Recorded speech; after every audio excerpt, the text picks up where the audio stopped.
Jin licik yang mencuri cincin Nabi Sulaiman. Dahulu kala di sebuah kerajaan yang megah dan penuh cahaya, hiduplah seorang raja bijaksana bernama Nabi Sulaiman alaihi salam.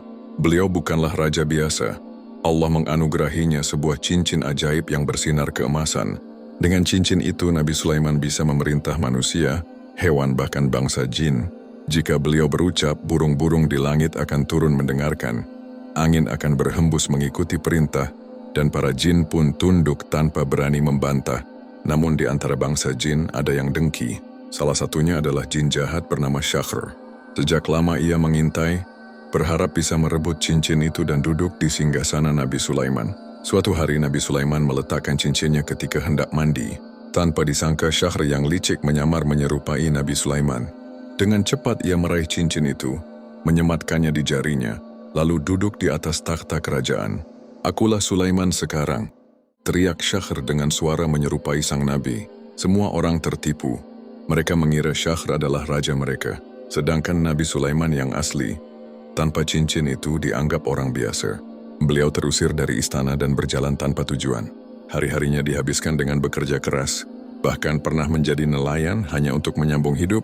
Sementara itu Syakhr memerintah dengan kejam. Rakyat yang dulu hidup bahagia kini merasa tertekan.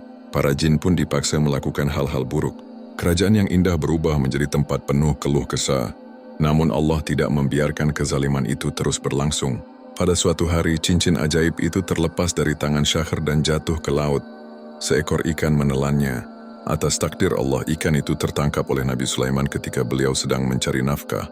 Beliau membawanya pulang, lalu membelah perut ikan itu. Betapa terkejutnya beliau, di dalam perut ikan itu terselip cincin emas kesayangannya. Dengan penuh syukur Nabi Sulaiman mengenakan kembali cincinnya.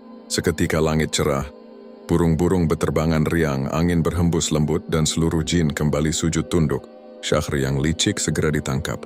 Ia dirantai dan dihukum agar tak lagi berbuat kerusakan. Kerajaan pun kembali damai.